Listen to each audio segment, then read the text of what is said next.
girl. Good girl. For these 7 lions, the long journey from a dilapidated Quebec roadside zoo to a new life spans across the U.S. border, involves 3 sanctuaries and a global nonprofit dedicated to animal welfare. Humane World actually contacted us about a roadside zoo. It had previously been shut down. Somehow animals were acquired again, and the lions all needed to be confiscated. So we partnered with Humane World, another animal sanctuary in the U.S. called the Wild Cat Sanctuary in Minnesota, and then Aspen Valley Wildlife Sanctuary in Ontario. But Aspen Valley, a Muskoka-based nonprofit sanctuary, didn't have an appropriate space for animals this size, so the construction began. 3 enclosures, 1, 2, and the third one down there. You can see there's still a lot happening here. This is an operation that was going to take hundreds of thousands of dollars to execute from beginning to end. And so we needed to find really great partners. And to me, it's a really good example of what can happen when everyone works together to make the impossible possible. When we found out about this rescue, it wasn't until the end of January, and we had a very tight timeline to have all of this done by the end of April. And that was because that was the deadline that was set by the owner of the roadside zoo, where he wanted all of the animals gone by the end of April. If not, unfortunately, their fate would have been euthanasia. The lions may have narrowly escaped death, but the way they were forced to live took a toll. They were extremely overweight, which is just as bad as finding a starving animal. But at the same time, we're talking about lots of snow, harsh winters. These are African lions, so they were locked inside of a very small building. But the team from Turpentine Wildlife Sanctuary in Arkansas was there to help. The rescue team that came was not only their animal caregivers that are very used to dealing with large cats, that's what they specialize in, but they also brought their veterinarians with them. So this was a very carefully, well thought out transport.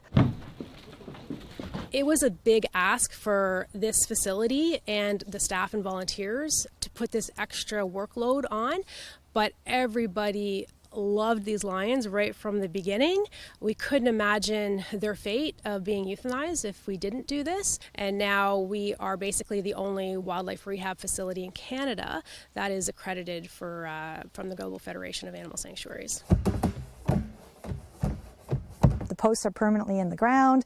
It's of chain link, and so it's weather resistant. And we were building this not only just with the lions in mind, but also this is going to be a rescue center for many, many years to come. When you look at the work that the people at Aspen Valley do each and every day to give these animals a new life and a second chance, it's so incredible. Aspen Valley has, wow, you guys should be really proud to have such a wonderful sanctuary right there in Ontario. They help over 1,000 animals a year rehab. Humane World helped them build these enclosures, pay for the construction, but these people not only have been doing their regular rescue and rehabilitation, but took on all of these lions while we and the other accredited sanctuary worked on the CITES paperwork in order to get those lions to sanctuary and forever homes.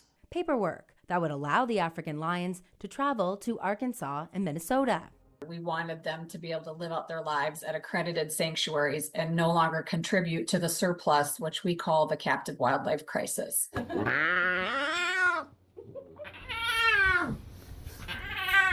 The sad reality is that there's a lot of animals that are in captivity that are not in the best situations or in the best environments, and there's going to be, we know for sure, there's going to be other animals that are going to have to be rescued in the future. And just as it seemed the nightmare was coming to an end, there becomes a need for entirely new permits to bring the cats that survived across the border because of a dangerous revelation. The single cat had 6 cubs in her that were all about 2 weeks overdue. And so it was a recipe for disaster.